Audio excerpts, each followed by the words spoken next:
Yourself. I'm Toby, software developer at Tapad. Love to talk to you about what we do here and so on. So without any further ado, let's jump into this talk. The main gist of this is going to be our operational experience at Tapad actually using Aerospike.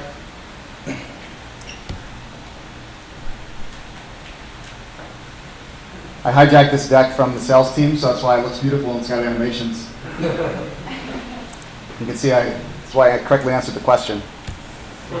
Okay, so like I mentioned, we're primarily going to talk about Aerospike.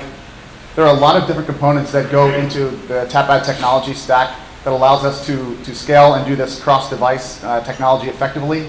But Aerospike is a really, really key component because there are a number of reasons that we're all going to get into. So, oops, I haven't figured out the animation yet, actually. There we are. Okay, so we're going to talk a little bit more about what Tapad does specifically with regards to ad tech and the cross-device thing that we do. Why is Aerospike a good fit for this? We have a very specific data model. Everyone here is probably experienced enough to know that you need to select the right tool for the right job. General purpose database will usually get you pretty far, but when you need to sort of push the limits of performance, you need something a little bit more specialized. Aerospike fits that very well for us. We'll go into a couple of anecdotes and more stories about our operational experience, and everyone here will benefit from that. And then a few next steps. These are things that Tapad is going to do in the near future with in regards to Aerospike. We'll also have some questions at the end if anyone has any.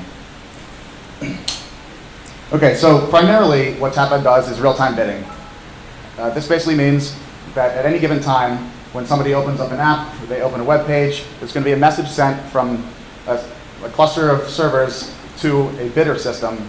And that message is going to contain information of where the request is coming from, an IP address, maybe some related information, maybe some demographic type of information, or some information that says this person is interested in buying a car, or something like that. And there'll also be, most importantly, some sort of identifier well, it's usually going to be a cookie ID, for example, or a hardware ID like an IDFA on an iPhone. And we need to respond to this really quickly. This is all real time. So we have SLAs of anywhere from sort of 50 milliseconds and upwards, but our 95th percentile it varies from, let's say, 25 to 50 milliseconds, depending on how much scale we have. So I actually didn't realize that this was animated before, and it was supposed to be in order. Conveniently, that does actually show our system much better because it's incredibly concurrent. All these things are happening asynchronously at the same time, so it turned out better than I could have imagined. So you have this ad exchange. It has some information that there is a rectangle out there somewhere on the web that's about to be filled in with an ad. And it's related to this device, a cookie ID 123. You can send a message over to Tapad. Tapad may say, okay, we have no information on this device. We don't care about it, just pass. And send the same thing on a device that we do care about. Maybe this device is a high-value device because we have an advertiser who wants to target people with iPhones, and this request is coming from an iPhone. So we say yes, we want to buy it. They display the ad, and everything's good. So yeah, 30 millisecond is more or less the average, which is more than sufficient. It's usually much, much faster, but this is an average of peak time and trough time. And this is how often we do it. So this results in billions of requests per second. It's not easy to hit that much scale. What does a 30 millisecond average represent? What event happens within 30 milliseconds? Oh, so the 30 milliseconds is our 95th percentile latency. Once a bid request hits the system, and then we get a response back out. So it does not include the transit time over someone else's network. It's just when it hits our system, and then when we respond. But this includes parsing the data, looking up from Aerospike some information on the device, calculating some logic. How much money do we have to spend? Do we have tracking information that makes us an interesting device or not? Formatting the response and writing it back to the output stream, and then that's the cutoff. Yes, sir. Where does the bidding procedure take place? The question was, where does the bidding procedure take place? In our system, there are actually two primary places. So we will have an internal auction from any number of different tactics that are running. All may be interested in the same device. Everyone bids, highest bidder wins. We send our response back with a single price. that will go into an auction on the ad exchange, and then we may or may not win there. It's a second price option. The part related to Aerospike doesn't actually touch the auction system. It's just looking things up based on that key, which is the device ID. Okay, so why Aerospike? It's really fast, and we're going to get into some numbers later, but our use case is very read heavy, key value lookup. Aerospike just demolishes this. It blows away the competitors. It's safe for a couple different reasons. We'll get into that. Basically, replication and things are SSD-backed. It's not just data that's in memory. Linear scalability, you add more nodes, you get more performance. And then there are a couple features in Aerospike, specifically expiration and eviction, which are somewhat related, that are really, really useful when you're in the ad tech world.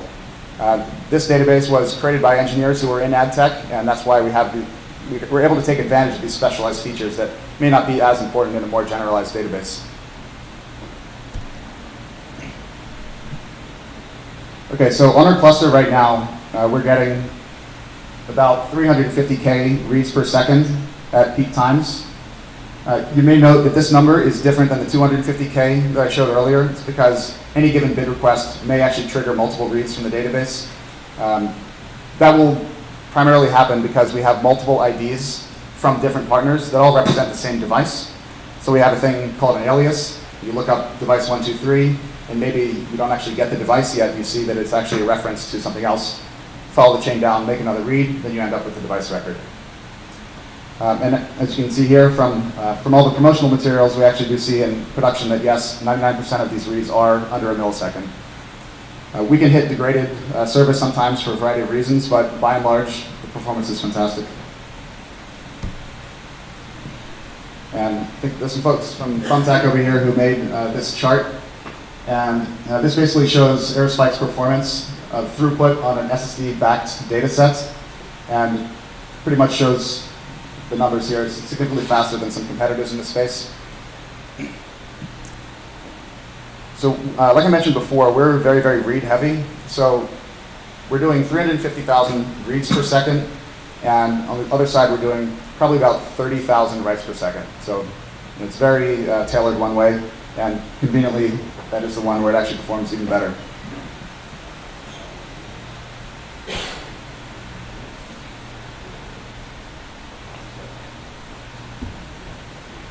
Okay, so it's also safe.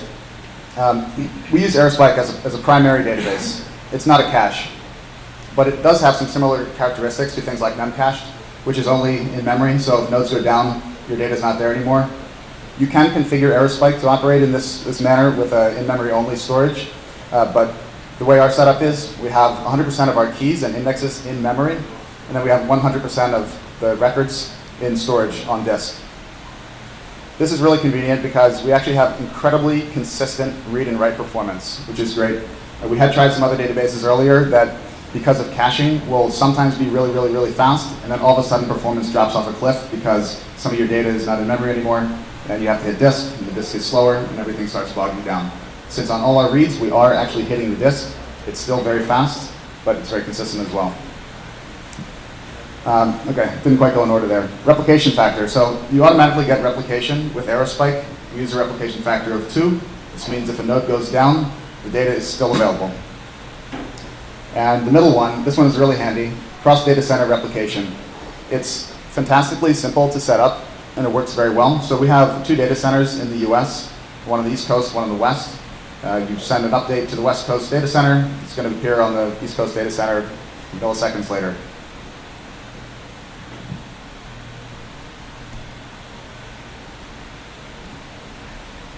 Okay, so scalability, the dream of everything is linear scalability, and that works extremely well with Aerospike.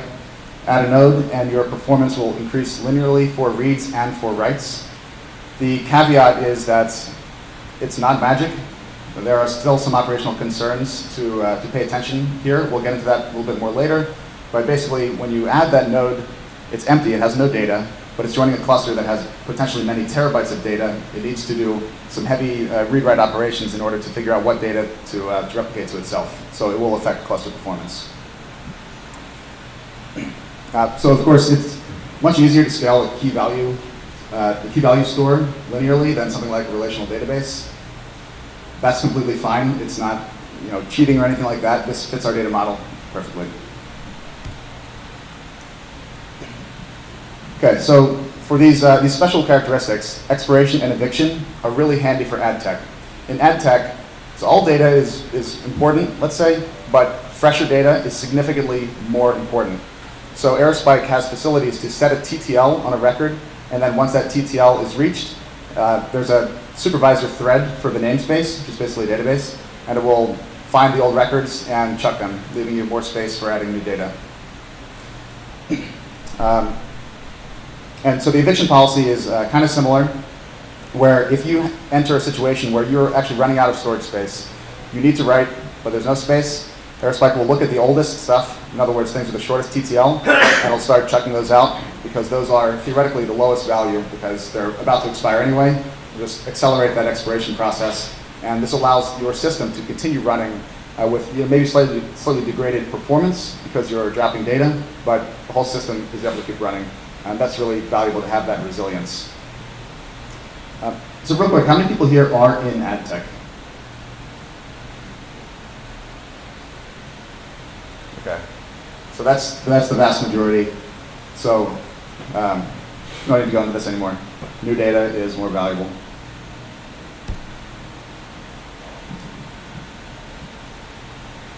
Okay, so that was sort of the intro. For those of you who have not yet used Aerospike, those features are absolutely fantastic. And you can read all about that from any number of blogs, promotional material. Aerospike's website has some fantastic white papers. But now here we are in the trenches. We're actually running this thing. What has happened? So for configuration, this is what Tapad's deployment actually looks like. So one difference, for example, we don't have as many disks as the setups from Aerospike's benchmarks, because our setup is it's just different. We don't need that much storage, but we'll add a couple notes on that. For migrations, what really happens when you add a node to the cluster or you remove a node? Can't imagine we're ever actually going to reduce storage, but we're certainly going to continue increasing storage. A little bit more about eviction. That was a fantastic feature. It still is a fantastic feature. We rely on it. There was a very sort of counterintuitive gotcha that we encountered, and I'll tell the story about that one. And then for usage, as a software developer, how do you actually use this thing? What is the experience like interacting with this database? Is it simple? What kind of clients do you have to use? Are they already written for you, and so on?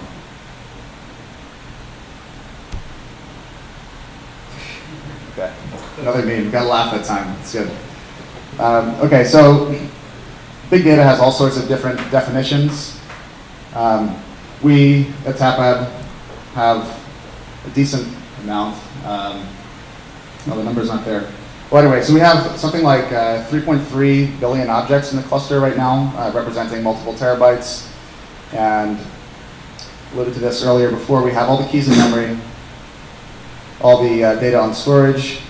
Now, since we have a replication factor of 2, let's say if we have 1 terabyte of data, we need to have 2 terabytes of disk. But then there's another consideration. This is a high watermark. You need a lot of contiguous free disk space in order for Aerospike to perform compaction and defragmentation and stuff like that. So the recommended number for this is 50%, which means you should have 50% memory available free at all times just to perform this defrag operation, and 50% of disk. This is quite a lot, so we decided to sort of push the limits a little bit, and we set these high watermarks to 70% on memory and storage, just because it would save us a little bit of money on hardware. As Ryan can attest to, we like running lean. So that's great and everything, but it's possible to send updates to Aerospike actually at a rate faster than the defragger can keep up, especially when you change the recommended configuration to a 70% high watermark. So that actually happened to us. And this led to an out of disk space situation, even though we actually had 40% of the disk free. So we're trying to send writes. Aerospike's not happy. We've got all the space on disk. What the heck do we do? So the solution in this case was to actually change the high watermark down to 60% from 70. This led the database, this is all on purpose, this led the database to start evicting sooner So all this old data starts getting chucked out, and now Aerospike knows that it actually has much more free space available. We have that contiguous free space to use for defrag, and we're back in business. And it's now still on 60%. So far, so good. Okay, and I didn't really talk about this 512 block size yet. We're going to get into that a little bit more later again, but basically that's the minimum size for a block read. So give the key, points to some data. It's going to read 512 bytes one way or another, at least. Okay, so this is actually very relevant to that block size. This is a graph of objects in Aerospike based on 128 byte bins. So I mentioned earlier that we have 3.3 billion objects. The records themselves are really small. Most of them are about 200 bytes or so. Now, here we can see a pretty shockingly even distribution of this is the number of objects in increasing sized bins. There's this one crazy outlier up there, and that's in between 128 bytes and 256 bytes. And that's where the majority of our records are.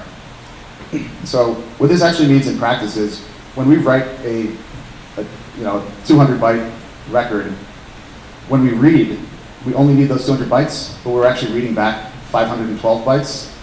So this is a little bit wasteful. We might be wasting 50%, maybe plus on that particular storage. This has been fixed in version 2.7 and 3.1. So you can actually have a minimum block size of 128 bytes. So this is going to be great for our storage, and we're really looking forward to actually getting that in deployment.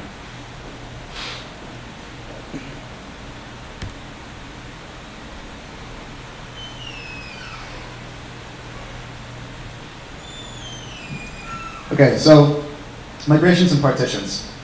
What is this? Well, migration is basically when you add a new node to the cluster, you have to migrate data off the cluster onto this new node. And that actually means that you're going to run into some degraded performance because the node has to do a bunch of work, probably significantly more work than your normal workload might actually present. So in our experience, we've seen that adding a new node to the cluster could mean potentially up to 24 hours of degraded performance. This means the system is still working pretty well. Maybe our reads are 2 milliseconds or 4 milliseconds instead of 1. But this is also somewhat tunable. So you can have the node join the cluster much more slowly, which means many fewer reads and writes for that to join, and then you're going to see very little degradation. Or you can sort of crank it up to 11 and migrate really much faster, and the cluster will see slower performance. A network partition can trigger the same event as actually removing the node from the cluster. You can't necessarily tell. We've seen the longer the network partition, the more data migration is going to happen and the more degradation you're going to see across the cluster. To be honest, I don't understand it all that well, but generally it will repair itself, and you may have no degradation, you may have a few minutes, maybe a few hours of degraded service, but eventually you'll be back up and running.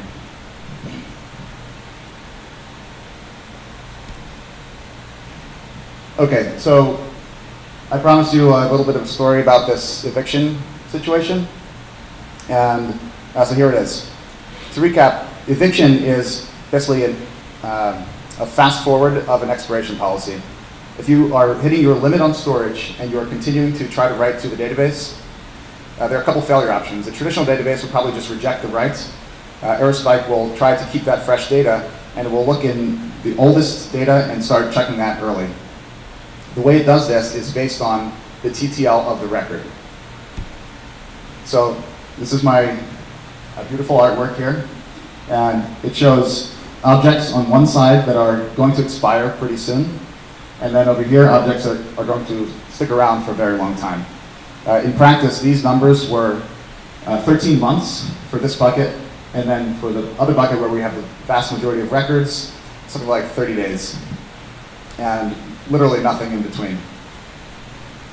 The way the eviction buckets are created is by looking at the smallest and the largest TTL times, chopping them up into even buckets, and then putting the records into those buckets.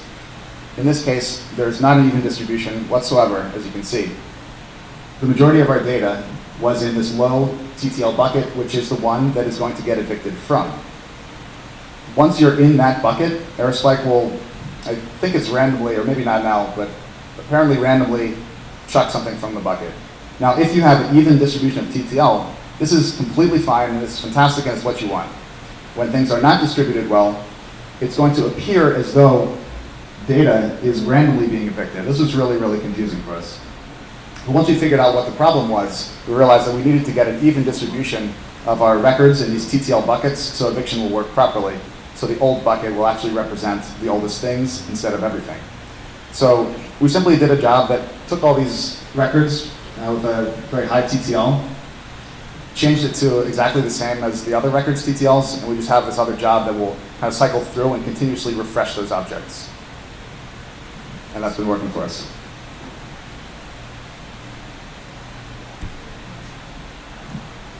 Okay, so as a user of the system, software developer, what is it like? We use a Java client, and it's pretty simple, straightforward. The software stack here at Tapad is Scala from the ground up. So we have a simple wrapper around the Java client. It works perfectly. There's now, I believe, a native Scala client, but we haven't been using that one yet, so it's working pretty well. And there's now also a non-blocking client that's available, and it's fairly performant. We have the blocking client used in most of our systems, and the non-blocking client is still, we're still rolling it out across different systems, but it's performing really well. Our records themselves are LZ4 compressed protocol buffers. Is anyone here familiar with protocol buffers? Yeah, most people, as I suspected. So this is a serialization format. Google came out with it. Basically, you define a schema of integers, strings, various other data types, and throw the data in there. It will, the protobuf tool will generate some code for you, in this case Java, and then it serializes it to some bytes. We compress those bytes with LZ4, and we store that as the record inside Aerospike. And the key for the majority of the data that we have in Aerospike is going to be some sort of a device identifier, like a cookie ID. Another thing that I thought would be sort of interesting to throw in here is a hotkey error that we'll see in our logs periodically. So you cannot get away from having hotspots in data, and a hotkey error will be thrown by the client by default when there are 3 outstanding reads for the same key. And it's not really a problem for us whatsoever. It's just kind of something to note that you're getting a lot of reads in the same key for some reason. You may need to look into it. The way our workload actually pans out, things are very well distributed across all the data. But a hotkey error is usually indicative of some other sort of systemic problem where there is one ID that's being referred to by all sorts of things that probably intend to actually refer to something else. So this could be a bad ID sync, for example, where we have merged many different devices into one device, and so now we continue looking that one up, and they actually should be different ones.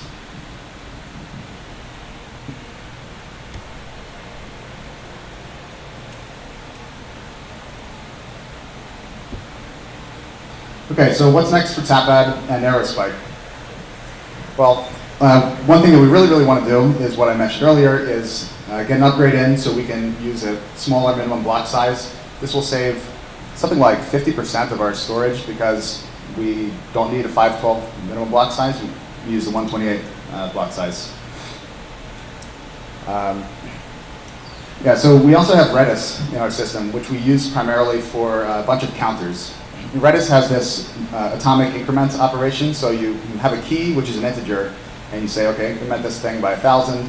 It's really handy, but at our scale, we're doing so many writes that Redis is actually not particularly performant, and it doesn't have the same clustering and cross-data center replication facilities that Aerospike does. So Aerospike does support UDFs, the user-defined functions. You write them in Lua, and you can perform some sort of operation actually on the Aerospike server. You don't need to have application code that makes a request, gets a response, does some update, and then makes a write. So what we're going to explore in the near future is UDF that basically just takes an integer type, performs an atomic update, and you just need one single request, and it'll be faster than Redis. And then finally, I don't know if this is on the pipeline or anything, but one request, we would love to have multiple keys that can actually point to the same data record. when we had, yes, when I showed the numbers of the 250,000 bid requests per second, resulting in something like 350,000 reads per second, one of the main drivers of that is following an alias chain. So we may have a device ID, which is device number 1, and it points to another record, which is not actually a device, but an alias to another device. So device ID 1 points to device ID 2, which is the canonical ID, and then that ID points to the record which contains the device. So if we could have this key 1 and key 2 both point to the same record, we'd be able to save a lot of performance. And that's it. So thanks very much for coming. We've got time for questions. I thought you were waving. Ryan. I got a couple. So one is, so the eviction process itself, and how much does it cost in terms of IOPS and like performance once you start doing that eviction question, or is it pretty much free? Is the eviction? So the question was, does the evicting thread ever fall behind? And if it does, I guess sort of how do you catch up? Well, I mean the process is not free. No. Ryan, you want to take this one? Sure. Yeah. So Ryan is our head of operations, by the way. He knows much more about Aerospike than I do. Yeah. So now there are separate threads that are actually worker and support threads in Aerospike that actually can manage, and it's suitable here actually for how many IOPS, how many operations you actually want to do at any given time, as well as what kind of interval you want for the eviction process to do actually under at that time. So in the amount of operations that it's actually performing is entirely dependent on the amount of people to that term. And one more. Okay, go for it. So you mentioned the hotkey error. So what happens when you end up having a hotkey, and what are the performance implications of whatever happens to that? The question was, what happens when you get a hotkey error? It's up to your application, really. The hotkey error is generated by the client itself, and the number 3 reads outstanding is some configurable value. It's really just an indicator to your application that there are many reads where 3 equates to many happening at the same time. So it's really just an indicator. It's not actually an error. You're still getting the data back, it's fine. But you need to be aware that you may end up in a race condition where, the classic race condition where you have, let's say, 3 clients, they all read the data, they all make their independent updates and write back. Aerospike can't solve that for you. You need to figure out how to deal with that on your own. Yes, sir. Could you elaborate slightly on something I think I heard you say that 100% of your keys are in memory and 100% of your records are on SSD? Why have you segregated them in that way? Sure. So the question was to elaborate a little bit on why we have our configuration. Well, you were repeating what I said correctly. I had more to ask, which is also this Aerospike handling the memory part as well as the SSD part, handling the keys. Right. Okay. So the configuration that we have is one of multiple that you can have with Aerospike, where we have the namespace, which is essentially a database in Aerospike, configured to keep all the keys in memory and all the data on disk. And we have this because we want the consistent read performance, where we're not going to have any cached data. Everything is going to be looked up very fast, under a millisecond.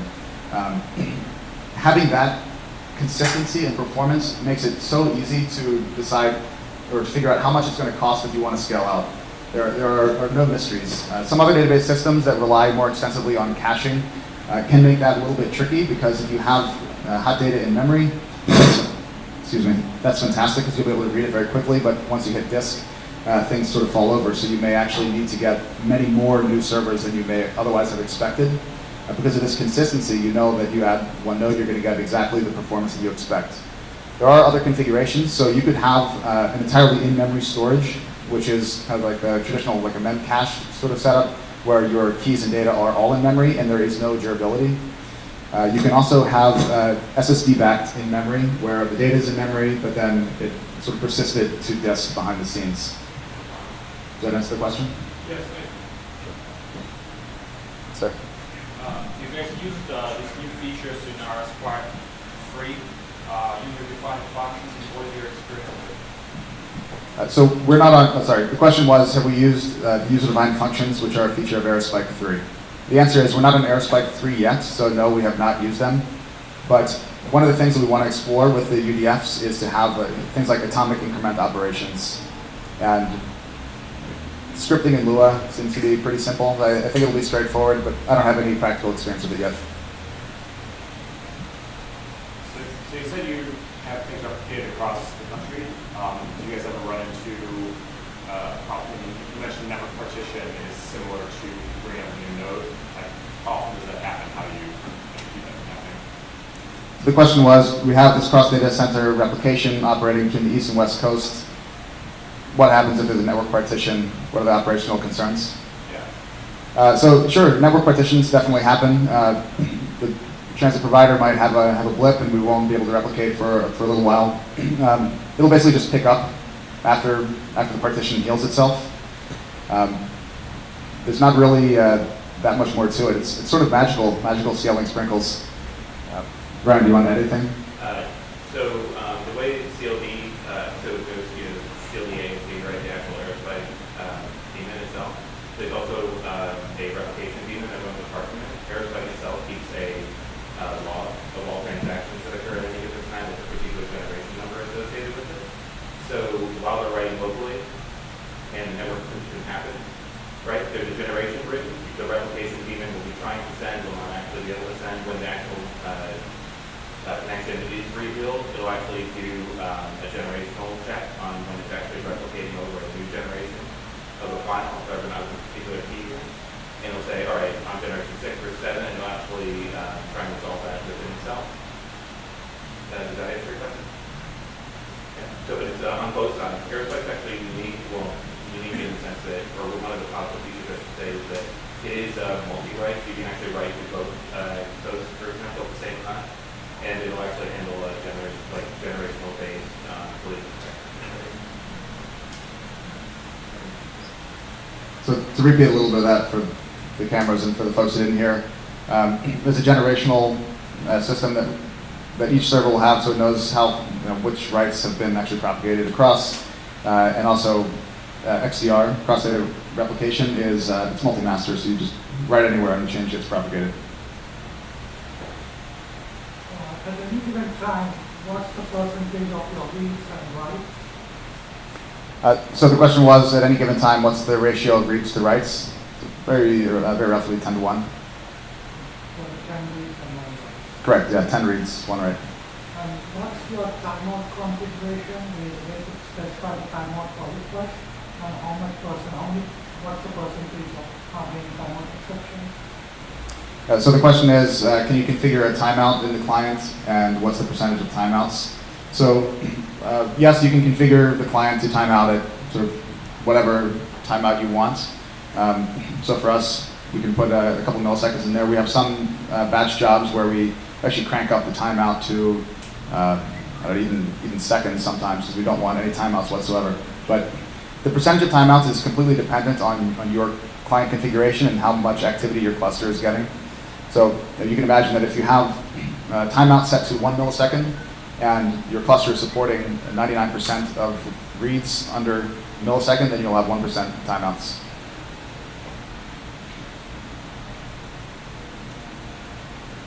Do you use any relational data? Rely on any relational data? The question was, do we use any or rely on any relational databases? And yeah, the answer is yes. Aerospike is one very significant part of the system. But we also have MySQL for storing various transactional data and sort of configuration types of things. We also use Vertica as our analytics SQL database. It's a sort of column-oriented store. You can speak SQL to it.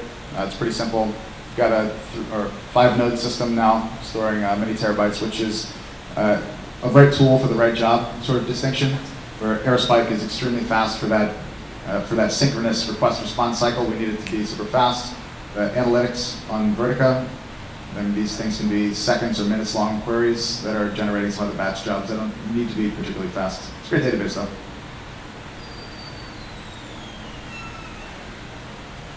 Anyone else? All right, thanks so much. Really appreciate it. There are a bunch of Aerospike folks around if you want to talk to them. And again, come up to me. There's also Tapaders around if you've got practical experience. And plenty of food and beer left, so enjoy yourselves. Thank you.